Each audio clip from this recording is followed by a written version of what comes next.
അമ്പാടിയുടെ birthday ഇന്നലെ ആയിരുന്നു കേട്ടോ. അപ്പോൾ ഞാൻ ഇന്നലെ ഒരു കേക്ക്, ചെറിയൊരു കേക്ക് തട്ടിക്കൂട്ടി സെറ്റ് ചെയ്ത് വെച്ചിട്ടുണ്ട്. ആ കേക്ക് നമുക്ക് കാണാം. ഇന്നിപ്പോൾ അവൻ വരും കേട്ടോ. അവന് ഞാൻ വേറെ എന്തൊരു കാര്യമൊന്നും പറഞ്ഞ് വിളിച്ചിട്ടുണ്ട്. അപ്പോൾ ഇതായിരുന്നു കേട്ടോ ഞാൻ ഉണ്ടാക്കിയ കേക്ക്. ശരിക്കും പറഞ്ഞാൽ ഇതൊരു BP കൂട്ടുന്ന പരിപാടിയല്ലേ. ആദ്യം കേക്ക് ശരിയാവുന്നുണ്ടോ എന്ന് നോക്കണം, പിന്നെ ക്രീം ശരിയാവുന്നുണ്ടോ എന്ന് നോക്കണം, പിന്നെ ഇതെല്ലാം ഉണ്ടാക്കി കൊടുത്തു കഴിയുമ്പോൾ കഴിക്കുന്നവരത് കൊള്ളാവോ കൊള്ളത്തില്ലയോ എന്ന് നോക്കിയിട്ട് പറയണം. ഇത്രയും പാടാണെങ്കിൽ ഇത് പിന്നെ കാശ് കൊടുത്ത് കടയിൽ നിന്ന് മേടിച്ചാൽ പോരെ എന്നുള്ള ഏട്ടയുടെ ഒരു ചോദ്യം. ഇതാണ് ഗൈസ് കേക്ക്. എൻ്റെ ഷുഗർ ബോൾസ് എല്ലാം അലിഞ്ഞു പോയി. നമുക്ക് കുറച്ച് ഷുഗർ ബോൾസ് ഒക്കെ ഇടാൻ. എൻ്റെ ഷുഗർ ബോൾസ് എല്ലാം അലിഞ്ഞു പോയി ഗൈസ്. അപ്പം തലേന്ന് ഉണ്ടാക്കി വെച്ചതായതുകൊണ്ടാണ് ഷുഗർ ബോൾസ് എല്ലാം അലിഞ്ഞു പോയിട്ടുണ്ടായിരുന്നത്. അതുകൊണ്ട് അവൻ വരാറായപ്പോഴത്തേനും കുറച്ചും കൂടെ ഞാൻ അങ്ങ് വാരി വെത്തറി കേട്ടോ. ഞാൻ എന്തുണ്ടാക്കി കൊടുത്താലും സ്വന്തം ജീവൻ പോലും നോക്കാതെ അത് എന്തോന്ന് പോലും ചോദിക്കാതെ തിന്നിട്ട് അടിപൊളിയെന്ന് പറയുന്ന ഒരാളാണ് കേട്ടോ. അപ്പോൾ അവന് വേണ്ടിയിട്ട് ഞാൻ ഇത്രയെങ്കിലും ഒന്ന് ചെയ്യണം. ഇതുപോലെ ജീവൻ പണയം വെച്ച് കൂടെ നിൽക്കുന്ന ആരെങ്കിലും നിങ്ങൾക്ക് ഉണ്ടെങ്കിൽ താഴെ കമൻറ്റ് ചെയ്യണം കേട്ടോ. ഹാപ്പി ബർത്ത്ഡേ അമ്പാടിന്ന് കേക്കിൻ്റെ മുകളിൽ എഴുതിയപ്പോൾ കൊളമായി പോയതിൻ്റെ ഡിസൈനാണ് ആ കാണുന്നത് കേട്ടോ. പിന്നെ ചെയ്യുന്നത് പാളിപ്പോന്ന നമുക്കൊരു പുത്തിരിയല്ലല്ലോ.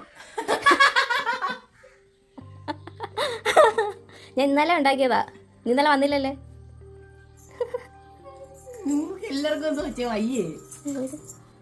നിനക്ക് ആ ഹാപ്പി ബർത്ത്ഡേ അമ്പാടി എഴുതി കുളമായി പോയടാ. പിന്നെ അത് ഞാനങ്ങ്